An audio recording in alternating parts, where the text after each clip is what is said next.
Bonjour, je vais vous parler de ma vision de l'éducation. Pour moi, l'éducation, ça part de la phrase « l'éducation pour tous », comme le promouvoit l'UNESCO dans son mouvement international. Pour moi, l'éducation pour tous, qu'est-ce que c'est? C'est que peu importe où l'individu, l'enfant est dans le monde, peu importe sa situation géographique, sa culture, sa religion, il a droit à l'éducation. Chaque élève a une capacité à apprendre. Et cette capacité, elle est cognitive. Et dans cette capacité à apprendre, le professeur a un rôle important qui est de trouver les moyens d'arriver à ce que l'élève puisse apprendre. Et il y a aussi une part des responsabilités de l'élève de faire des efforts pour pouvoir y arriver. Donc, qu'est-ce qu'on appelle le contrat didactique? Donc, j'y crois que chaque élève est capable de réussir et pour ça, il lui faut des moyens, il lui faut des outils et je crois que le professeur est la principale personne pour l'aider et ensuite lui-même doit faire ses propres efforts pour pouvoir y arriver. Les élèves sont différents de plein de points de vue. Dans un groupe classe, les élèves peuvent avoir différentes cultures, origines, religions, différentes dynamiques familiales à la maison. Donc, je crois que cette diversité dans un groupe classe, le professeur doit en faire une richesse dans ses cours et dans son contenu à présenter.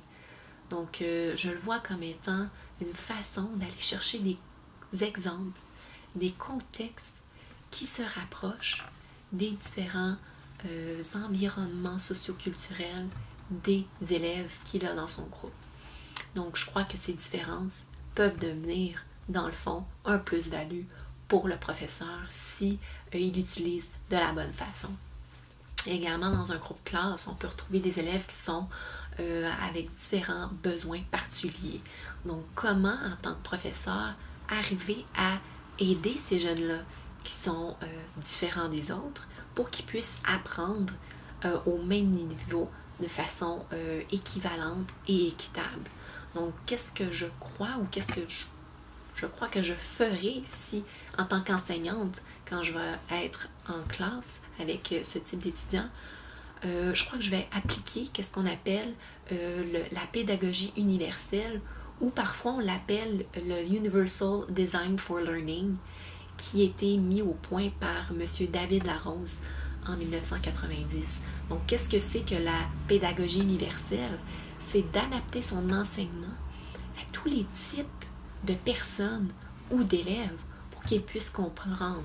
Donc, d'avoir des différents types de médias, avoir beaucoup de variétés, des vidéos, des bandes sonores, avoir des images, à mettre en caractère gras, surligner certains mots importants dans une présentation, utiliser les jeux de couleurs, utiliser des schémas de concept. Donc, pour moi, appliquer la pédagogie universelle, je crois, va m'aider à apprendre, à essayer de faire apprendre des étudiants qui sont dans des besoins particuliers. Moi, en tant qu'enseignante, mes principales valeurs que je crois énormément, c'est le respect. Donc, le respect envers les élèves et aussi, vice-versa, les élèves, le respect envers l'éducateur. Donc, pour moi, le respect, c'est une valeur super importante et comment ça se manifeste. Donc, quand je vais être enseignante, je veux absolument que la ponctualité, pour moi, c'est un signe de respect. Donc, quelqu'un qui est en retard, c'est irrespectueux, autant pour l'enseignant que les autres élèves qui sont en classe et qui sont là pour apprendre. Donc, ça, pour moi, c'est très important comme valeur.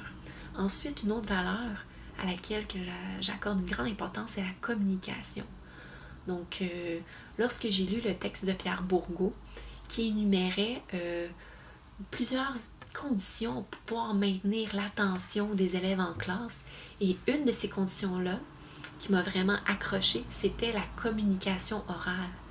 Donc, comment un professeur doit bien communiquer devant son public, comme il l'appelle. Dans le fond, les élèves, c'est comme un public. Donc, il décrivait bien que communiquer, c'est pas juste par la parole, c'est aussi par son corps, par ses émotions, ses opinions, par ses sentiments. Donc, la communication orale, c'est un tout en tant que personne humaine et on peut teinter cette communication dans notre enseignement par qui on est et notre personnalité. Donc, je crois que la façon qu'on communique est très importante en tant qu'enseignant et ça l'aide beaucoup à établir une bonne relation pédagogique et un lien de confiance avec les élèves. Et une autre des conditions que Pierre Bourgault disait dans son discours, c'était les laisser parler. Donc, laisser parler les étudiants, leur donner le droit de parole, les écouter et comprendre qu'est-ce qu'ils ont à dire. Donc, je pense qu'en tant que professeur, c'est important de les écouter, de savoir qu'est-ce qu'ils ont à dire, leur donner un moment quand on fait un cours, un moment vraiment juste pour les écouter, poser leurs questions, les challenger un peu sur leurs propres opinions. Et je pense que ça, c'est quelque chose que j'aimerais beaucoup appliquer lorsque je vais être enseignante. Par la suite, il y a une autre valeur que je tiens beaucoup, c'est le plaisir. Donc, avoir du plaisir en tant qu'enseignante à enseigner, mais aussi les élèves, d'avoir du plaisir à apprendre. Je pense que ce plaisir va se faire en créant une bonne ambiance qui est propice à l'apprentissage en classe. Et j'espère pouvoir y arriver et avoir beaucoup de plaisir pour enseigner.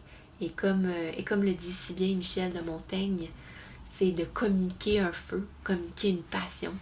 Et j'espère bien y arriver. Dans mon enseignement, les stratégies d'apprentissage que j'aimerais mettre en place, je crois que la façon dont je vais les choisir, ces stratégies d'apprentissage en classe, je pense que je vais les choisir en fonction des élèves. Donc, il faut en premier, je pense à eux. C'est un facteur très important parce que c'est eux qui vont apprendre. Donc, prendre en considération le type d'élèves que j'ai dans ma classe, connaître leurs besoins, connaître leurs intérêts, connaître leurs aptitudes. Dans le fond, tout ce qui pourrait influencer leur motivation vraiment à apprendre. Je pense que quand je vais bien connaître qui ils sont, je vais pouvoir bien adapter les stratégies d'apprentissage pour que ça puisse être efficace et que ça puisse bien fonctionner. Donc, ça, c'est, je pense, la façon que je vais essayer d'appliquer pour pouvoir choisir des bonnes stratégies d'éducation en apprentissage, en classe. Les formules pédagogiques que j'aimerais promouvoir quand je vais être enseignante, puis que je vais essayer d'appliquer surtout, c'est la pédagogie active. En ce moment, je suis technicienne en travaux pratiques dans une école, un cégep, où est-ce que plusieurs professeurs font de la pédagogie active. Et je trouve que le fait de rendre l'élève actif dans son apprentissage, ça lui donne comme un sentiment de participation à sa propre construction de ses connaissances. Et lorsque je vois les professeurs faire ça en classe, je vois les élèves qui adorent aller chercher de l'information, aller chercher des contenus, se challenger. Est-ce que c'est bien? Est-ce que c'est correct? Est-ce que c'est la bonne chose à faire? Et ensuite, les professeurs font un retour sur qu'est-ce qu'ils ont fait. Et ça, je trouve que la participation active, une pédagogie qui est active, je crois que c'est quelque chose que j'aimerais beaucoup intégrer dans mon enseignement à venir. Une autre des formules pédagogiques que je crois essentielles en sciences, même aussi dans les autres disciplines, mais surtout en sciences, c'est le travail en équipe. Donc, je crois que le travail en équipe est quelque chose d'essentiel à développer comme compétence. Puis aussi, en tant qu'être humain, le travail d'équipe, la collaboration, la communication, c'est très important. Et c'est quelque chose vraiment que je vais favoriser quand ça va être les séances de laboratoire, mais aussi dans les cours normaux, dans les séances en laboratoire. Une autre formule pédagogique qui, je crois, qui serait très bien que pour bien intégrer les apprentissages, les projets intégrateurs. Je pense qu'un projet intégrateur va permettre de créer des liens entre une matière et toutes les autres qui s'y rattachent. Donc les sciences c'est large, oui, mais les sciences, ça peut être de la science humaine, les sciences, les mathématiques, c'est les sciences, la physiologie, la psychologie. Tout est une science et je crois que dépendamment des projets, on est capable de faire plein de liens avec d'autres matières. Donc je crois que les projets, c'est une belle approche pour que, oui, l'élève se sent impliqué dans ce qu'il fait, qu'il soit très actif, mais aussi en tant que professeur, que ça crée des liens entre différentes matières. Je pense que vraiment la clé des formules pédagogiques, des stratégies d'apprentissage, c'est vraiment dans la variété. Je pense que moi, quand je vais être enseignante, je vais opter pour une variété. Donc, j'ai eu une éducation personnellement très magistrale tout au courant de mon cursus et je crois qu'une variété, comme je le peux voir présentement en mon travail, je travaille dans un cégep, donc je vois qu'une variété pédagogique, ça a beaucoup, beaucoup de valeur et ça l'ajoute vraiment une plus-value pour les étudiants dans leur apprentissage.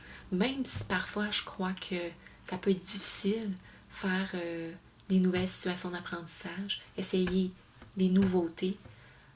Oui, on peut faire des erreurs, mais je crois que c'est dans l'erreur qu'on l'apprend et ça, c'est une forme d'intelligence.